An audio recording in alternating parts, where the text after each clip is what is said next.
नमस्कार दोस्तों। हर हर महादेव। उम्मीद है आप सभी मस्त होंगे और अपने अपने काम में व्यस्त होंगे। आप सभी का स्वागत है यहाँ पर, जहाँ आपको हर किताब का सार हिंदी भाषा में मिलेगा। किताबें हमारी सच्ची दोस्त हैं। आशा है कि आप सभी को ये पसंद आएगी। आज हम ओशो की एक बेहद चर्चित और उतनी ही कह सकते हैं रहस्यमयी किताब द बुक ऑफ सीक्रेट्स के पन्ने पलटेंगे। असल में ये किताब कोई नई रचना नहीं है, बल्कि हजारों साल पुराने भारतीय तंत्र ग्रंथ विज्ञान भैरव तंत्र पर ओशो की एक विस्तृत समकालीन व्याख्या है। हमारी आज की बातचीत इसी किताब और विज्ञान भैरव तंत्र पर आधारित कुछ अंशों और जानकारियों पर ही केंद्रित रहेगी। मकसद देखिए, मकसद ये है कि इस जटिल और गहरी आध्यात्मिक कृति के मूल तत्व को समझें, इसके पीछे के मुख्य विचार क्या हैं और वो जो 112 ध्यान विधियां इसमें बताई गई हैं उनका सार क्या है, उसको थोड़ा टटोलें। ये उन सब के लिए है जो खुद को जानने और चेतना की गहराइयों में उतरने की इच्छा रखते हैं। तो चलिए शुरू करते हैं इस खोज को। तो सबसे पहले ये किताब आखिर है क्या? द बुक ऑफ सीक्रेट्स 1974 में प्रकाशित हुई और इसे ओशो, जिन्हें चंद्रमोहन जैन या भगवान श्री रजनीश के नामों से भी जाना गया, उनके सबसे महत्वपूर्ण कामों में से एक माना जाता है। बिल्कुल। और जैसा आपने कहा, इसकी जड़ें बहुत गहरी हैं। मतलब लगभग 8वीं या 9वीं सदी के संस्कृत ग्रंथ विज्ञान भैरव तंत्र तक जाती हैं। ये मूल ग्रंथ अपने आप में बड़ा अनूठा है। ये भगवान शिव और उनकी पत्नी देवी पार्वती के बीच एक संवाद है, एक डायलॉग। देवी वो अस्तित्व की प्रकृति, चेतना के रहस्य और आत्मज्ञान पाने के तरीकों के बारे में गहरे मौलिक प्रश्न पूछती हैं। करीब 112 प्रश्न।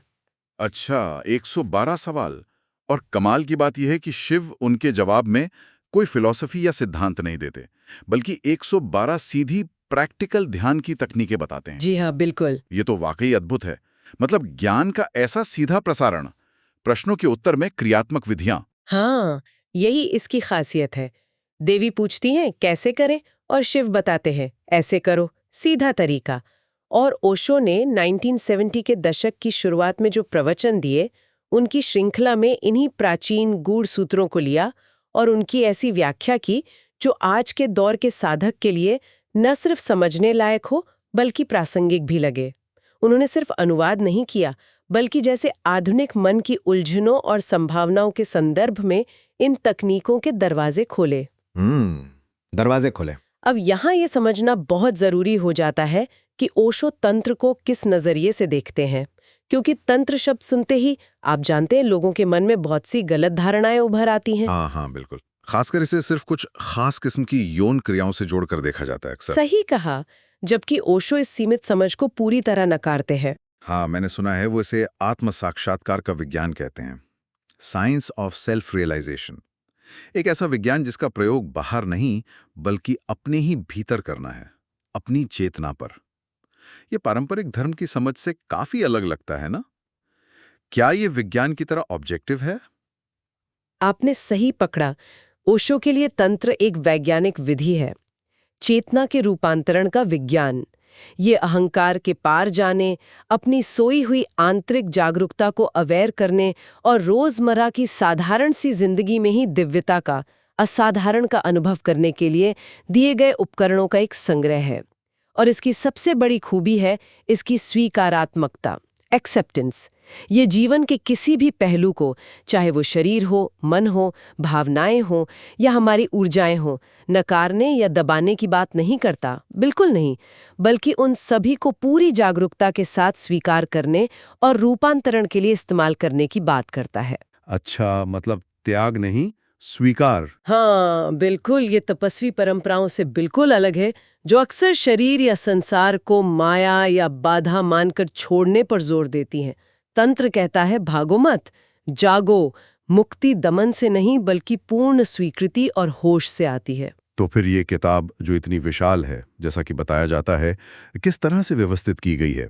क्या ये बस एक के बाद एक 112 तकनीकों की लिस्ट है? इतनी सारी विधियां, क्या ये साधक को कंफ्यूज नहीं कर सकती? ये एक अच्छा सवाल है। हाँ, किताब का ढांचा तो उन 112 ध्यान तकनीकों के इर्द गिर्द ही बुना गया है। ओशो हर एक सूत्र, हर एक तकनीक पर एक अलग अध्याय में विस्तार से बात करते हैं, लेकिन ये कोई सूखी एकेडमिक गाइडबुक जैसी नहीं है, बिल्कुल नहीं। हर अध्याय एक जीवंत प्रवचन जैसा है, जैसे ओशो सीधे आपसे बात कर रहे हो। मतलब इसमें सिर्फ तकनीक का वर्णन नहीं, बल्कि कहानियां, उदाहरण, साइकोलॉजिकल एनालिसिस, रूपक, ये सब भी होंगे ताकि बात आसानी से पकड़ में आ सके। बिल्कुल। ओशो का समझाने का अंदाज बहुत अनूठा है। वो किस्से कहते हैं, जिन कथाएं सुनाते हैं, सूफी फकीयों की बात करते हैं, आधुनिक मनोविज्ञान के हवाले देते हैं, और ये सब कुछ उस एक सूत्र को खोलने के लिए इस्तेमाल करते हैं। और उनका रवैया हमेशा पारंपरिक सोच को चुनौती देने वाला रहता है।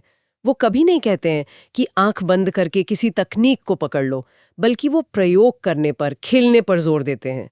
खेलने पर मतलब? उनका कहना है कि ये 112 विधियां असल में 112 दरवाजे हैं। अब आपको कौन सा दरवाजा खुलेगा, ये आपकी उस क्षण की मनोदशा, आपकी प्रकृति, आपकी जरूरत पर निर्भर करता है। इसलिए वो कहते हैं, प्रयोग करो, देखो कौन सी तकनीक तुम्हें छूती है, तुम्हारे भीतर कुछ जगाती है। अगर कोई विधि कुछ समय बाद बोझिल लगे या मैकेनिकल हो जाए तो उसे छोड़कर दूसरी आजमाओ।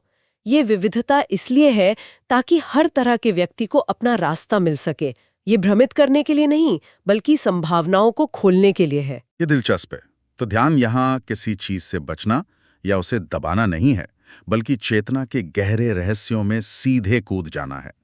क्या इसका मतलब यह है कि सांस लेना, गुस्सा करना, प्रेम में होना या दर्द महसूस करना जैसी सामान्य चीजें भी अगर होशपूर्वक की जाएं तो अनंत में खुलने वाले दरवाजे बन सकती हैं? ये तो जीवन को ही एक लेबोरेटरी बना देने जैसा है। हाँ बिल्कुल, यही केंद्रीय विचार है।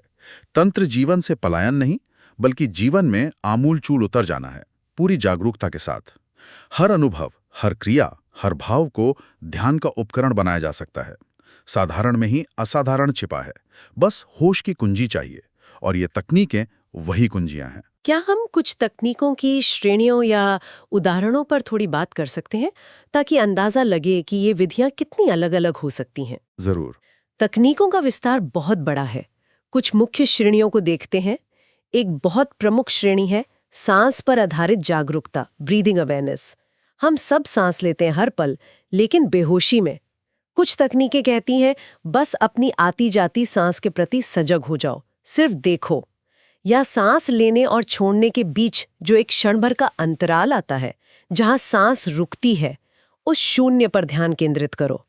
चूंकि सांस हमेशा वर्तमान क्षण में होती है, ये तकनीकें मन को भूत भविष्य की दौड़ से खींचकर अभी और यहीं मिलाने का सबसे सरल और शक्तिशाली उपाय है। और इंद्रियों और भावनाओं का इस्तेमाल, आमतौर पर तो इन्हें साधना में भटकाव या बाधा समझा जाता है। यहाँ क्या अलग है? यही तंत्र का क्रांतिकारी दृष्टिकोण सामने आता है। ये संवेदी और भावनात्मक एकीकरण की बात करता है। सेंसरी एंड इमोशनल इंटीग्रेशन, यानी अपनी इंद्रियों के अनुभवों को देखना, सुनना, सूंघना, चखना, छूना। ये अपनी तीव्र भावनाओं को, जैसे खुशी, दुख, डर, गुस्सा, यहाँ तक कि कामुक ऊर्जा को भी, इनको दबाने की बजाय जागरूकता का आलंबन बना लेना। उन्हें ध्यान में उतरने के लिए सीढ़ी की तरह इस्तेमाल करना। सीढ़ी की तरह? अच्छा। एक बहुत प्रसिद्ध तकनीक है जागरूक रहो और क्रोधित रहो। इसका मतलब ये नहीं कि क्रोध करना अच्छा है। इसका मतलब है जब क्रोध उठे तो उसे बेहोशी में प्रकट करने या गिल्ट से दबाने के बजाय पूरी जागरूकता के साथ उसके उठने, फैलने और विलीन होने के प्रति साक्षी हो जाओ। सोचिए, क्रोध एक उफनती नदी की तरह है। आप उसे अनदेखा करके या बांध बनाकर रोकने की कोशिश कर सकते हैं, जो कि दमन है, जिससे वो भीतर ही भीतर विनाश कर सकती है। या फिर आप होशपूर्वक एक नहर खोदकर उसकी प्रचंड ऊर्जा को रचनात्मक दिशा दे सकते हैं। ये रूपांतरण है। तंत्र ऊर्जा को रूपांतरित करने की बात करता है, नष्ट करने की नहीं। ये तो वाकई पारंपरिक धारणाओं को चुनौती देता है। क्रोध को देखना, उसे रूपांतरित करना, अद्भुत। और अहंकार, ईगो, जिसे आमतौर पर आध्यात्मिक रास्ते का सबसे बड़ा अरोड़ा माना जाता है, उसे गलाने के लिए कैसी तकनीकें हैं? उसके लिए केंद्रीकरण और विघटन की विधियां हैं, सेंटरिंग एंड डिसॉल्विंग टेक्निक्स। कुछ तकनीकें कहती हैं, कल्पना करो कि तुम्हारा शरीर ठोस नहीं बल्कि एक खाली आकाश है या प्रकाश से भरा है। कुछ कहती हैं, अपने हृदय केंद्र पर या दो भौहों के बीच आज्ञा चक्र पर ध्यान टिकाओ। एक और सुंदर विधि है प्रेम की। प्रेम में जब गहराईता आती है तो मैं का भाव, अहंकार, स्वाभाविक रूप से पिघलने लगता है। उस समर्पण के क्षण को ही ध्यान बना लेना। और देखी जाने वाली वस्तु यानी ज्ञेय का भेद मिट जाता है। सब्जेक्ट ऑब्जेक्ट डुअलिटी खत्म हो जाती है। जहां सिर्फ शुद्ध अद्वैत चेतना बच रहती है, जिसे वेदांत में तुरीय अवस्था भी कहा गया है। एक ऐसी स्थिति जहां कर्ता भाव नहीं रहता, बस होना मात्र रह जाता है, बीइंग। और इन तकनीकों का अंतिम लक्ष्य क्या है? क्या सिर्फ अलग-अलग अनुभव पाना ही काफी है या कुछ और है? नहीं, ओशो बहुत स्पष्ट करते हैं कि ये सभी 11 तकनीकें साधन है, साध्य नहीं, मीन्स है, एंड नहीं। ये अलग-अलग दरवाजे हैं जिनसे गुजरकर मन को शांत, केंद्रित और पारदर्शी बनाना है। असली लक्ष्य है सहज साक्षी भाव या विटनेसिंग कॉन्शियसनेस की अवस्था में स्थिर हो जाना है। एक ऐसी अवस्था जहां आप अपने विचारों, भावनाओं, संवेदनाओं और आसपास की दुनिया को बिना किसी जजमेंट, बिना किसी राग द्वेष के बस एक तटस्थ दृष्टा की तरह देख सकें। ये तकनीकें उस साक्षी भाव तक पहुंचने में मदद करती हैं। साक्षी भाव ही कुंजी है। ये किताब काफी बड़ी बताई जाती है, कुछ संस्करण तो 1000 पन्नों से भी ज्यादा के हैं। क्या इसे पढ़ना या समझना मुश्किल है? हाँ, आकार में ये निश्चित रूप से एक बड़ी किताब है, क्योंकि ओशो किसी सूत्र को पकड़ते हैं तो उसे हर कोण से खोलते हैं, संभावित प्रश्नों के उत्तर देते हैं, उदाहरण देते हैं ताकि बात गहरी उतर सके। लेकिन जैसा मैंने पहले कहा, उनकी शैली बेहद संवादात्मक है, जीवंत और प्रवाहमय। ऐसा लगता है मानो वो आपके सामने बैठकर ही बात कर रहे हों। इसमें उनका खास अंदाज, उनका ह्यूमर और स्थापित मान्यताओं, पाखंडों पर उनकी बेबाक और कभी-कभी तीखी आलोचना भी शामिल है, जो पाठक को उबने नहीं देती बल्कि झकझोरती है। हाँ, ये बात तो है। ये सिर्फ पढ़ना नहीं है, ये एक अनुभव है, एक यात्रा है। तो अगर हमें इस पूरी विशाल किताब के सार को, इसके मुख्य संदेशों को कुछ बिंदुओं में समेटना हो, तो वो क्या होंगे? वो कौन सी बातें हैं जो इसे पढ़ने के बाद सबसे ज्यादा जहन में रह जाती हैं? कुछ बेहद महत्वपूर्ण बातें हैं जो ओशो बार-बार रेखांकित करते हैं। पहला और शायद सबसे क्रांतिकारी संदेश, आत्मज्ञान कहीं दूर भविष्य में या किसी पहाड़ की चोटी पर नहीं, बल्कि यहीं इसी पल में आपके अपने अनुभव में छिपा है। यहीं इसी पल में। हाँ, जरूरत है प्रयोग करने की। आपकी सांस, आपकी नींद, आपका चलना, आपका गुस्सा, आपका प्रेम, हर अनुभव अगर होश साधा जाए तो परमात्मा का द्वार बन सकता है। इसलिए ओशो कहते हैं, सिद्धांत मत पकड़ो, प्रयोग करो। ये तकनीकें प्रयोगशाला के उपकरण हैं, इन्हें जीवन में उतारो और यांत्रिक मत बनो। अगर कोई विधि रसहीन लगे तो दूसरी चुनो। कुंजी है सजग प्रयोग। सजग प्रयोग, ठीक है। और दूसरा, वर्तमान क्षण की असीम शक्ति, पावर ऑफ नाउ। चेतना का फूल हमेशा अभी और यहाँ में खिलता है। हमारा मन या तो बीते हुए कल की यादों और पछतावों में भटकता है या आने वाले कल की योजनाओं और चिंताओं में। दोनों ही यथार्थ नहीं है, केवल मानसिक प्रक्षेपण है। ओशो कहते हैं, वर्तमान में स्थिर होना ही ध्यान का सार है और सांस इसका सबसे सुलभ साधन है, क्योंकि सांस हमेशा वर्तमान में चलती है। हर तकनीक अंततः आपको वर्तमान में लाने का ही एक बहाना है। और तीसरा बिंदु? तीसरा, जीवन एक उत्सव है, दमन नहीं। तंत्र मार्ग जीवन को समग्रता में स्वीकार करता है, सेलिब्रेशन। यह पाप या वर्जना की धारणाओं को खारिज करता है, कामुकता सहित सभी ऊर्जाओं को पवित्र मानता है जिन्हें रूपांतरित किया जा सकता है। प्रेम को यह एक सहज ध्यान कहता है, क्योंकि प्रेम में दो व्यक्तियों के बीच की सीमाएं पिघलती हैं, अहंकार विलीन होता है। तंत्र जीवन को बोझ की तरह ढोना नहीं, बल्कि एक उत्सव की तरह जीना सिखाता है। उत्सव की तरह जीना, अच्छा। चौथा, संदेह का उपयोग और भरोसे का विकास, डाउट एंड ट्रस्ट। ओशो संदेह को दुश्मन नहीं मानते। वो कहते हैं, संदेह स्वाभाविक है, उसका भी उपयोग करो, प्रश्न पूछो, लेकिन अंततः गहरे उतरने के लिए एक बुनियादी भरोसा चाहिए, अपने आप पर, विधि पर, अस्तित्व पर। तकनीकें आपके भीतर के संशयवादी को शांत करने और अनुभव के माध्यम से सहज श्रद्धा जगाने में मदद करती हैं। भरोसा अंधा नहीं होना चाहिए, अनुभवजन्य होना चाहिए, एक्सपीरियंशियल। और पांचवा, यह एक समग्र दृष्टिकोण है, मन, शरीर और आत्मा का एकीकरण, होलिस्टिक अप्रोच। ये किताब सिर्फ पारलौकिक बातों तक सीमित नहीं है, ये मनोविज्ञान की गहराइयों में भी उतरती है।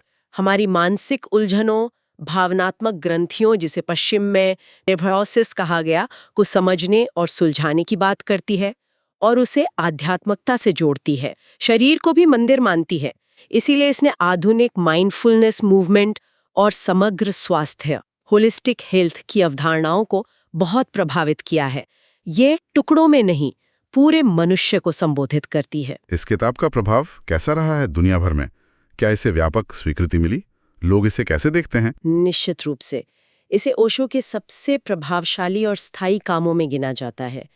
दुनिया भर की अनेकों भाषाओं में इसका अनुवाद हुआ है, लाखों प्रतियां बिकी हैं और इसने अनगिनत ध्यान साधकों और आध्यात्मिक खोजियों को प्रेरित किया है। आप ऑनलाइन चर्चा मंचों या पुस्तक समीक्षा साइटों पर देखेंगे तो पाएंगे कि लोग अक्सर इसकी व्यावहारिकता, इसकी गहराई और जीवन को बदलने की इसकी क्षमता की प्रशंसा करते हैं। कई लोग इसे ध्यान के लिए एक तरह का विश्वकोश या एनसाइक्लोपीडिया मानते हैं, एक कंप्लीट गाइड। लेकिन ओशो का व्यक्तित्व और जीवन तो काफी विवादास्पद भी रहे हैं, जैसा हम जानते हैं। क्या उन विवादों का साया इस किताब की स्वीकार्यता पर भी पड़ा? हाँ, ये एक वैध बिंदु है। ओशो का जीवन, विशेषकर उनके अंतिम वर्षों में अमेरिका के ओरिगन में बने कम्यून से जुड़े विवाद, कानूनी मुद्दे, उनकी जीवन शैली और कुछ विचार निश्चित रूप से विवादास्पद रहे हैं। और कुछ पाठक या आलोचक किताब पर बात करते हुए इन पहलुओं का उल्लेख भी करते हैं। किताब का विशाल आकार भी कुछ लोगों को शायद डरा सकता है। हालांकि जहां तक द बुक ऑफ सीक्रेट्स की बात है, इसके महत्व को लेकर व्यापक सहमति है, यहाँ तक कि ओशो के आलोचकों में भी। ज्यादातर लोग इस बात की सराहना करते हैं कि ये किताब कैसे सदियों पुराने, गूढ़ और अक्सर गलत समझे जाने वाले तांत्रिक ज्ञान को लेती है और उसे आज के आम इंसान के लिए सुलभ, व्यावहारिक और करने योग्य ध्यान विधियों में बदल देती है। विवाद अपनी जगह है, लेकिन इस किताब ने प्राचीन भारतीय ज्ञान को विश्व मंच पर एक नए और सुगम रूप में प्रस्तुत किया।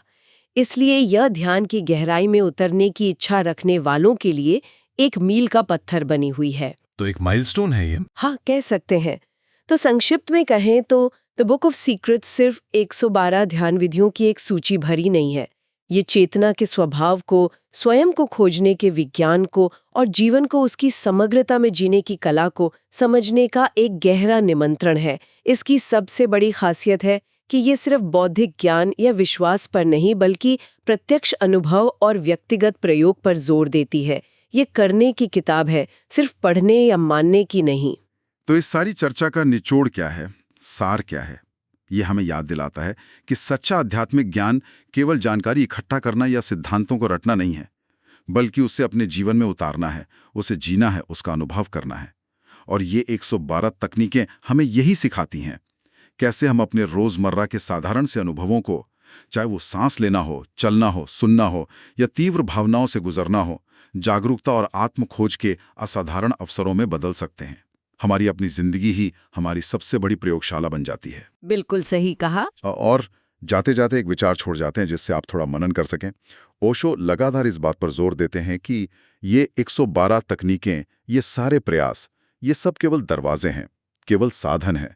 असली मंजिल, असली अवस्था तो सहज साक्षी भाव की है, जो इन तकनीकों के पार है, जो शायद तकनीक करने से नहीं बल्कि तकनीक को छोड़ देने से फलित होती है। अच्छा, तकनीक छोड़ देने से। हाँ, तो क्या ऐसा हो सकता है कि ध्यान वास्तव में कुछ करने की क्रिया उतनी नहीं जितना कि एक होने की अवस्था है, बीइंग, एक ऐसी सहज उपस्थिति, एक ऐसा होश जो शायद तब प्रकट होता है जब करने का तनाव गिर जाता है?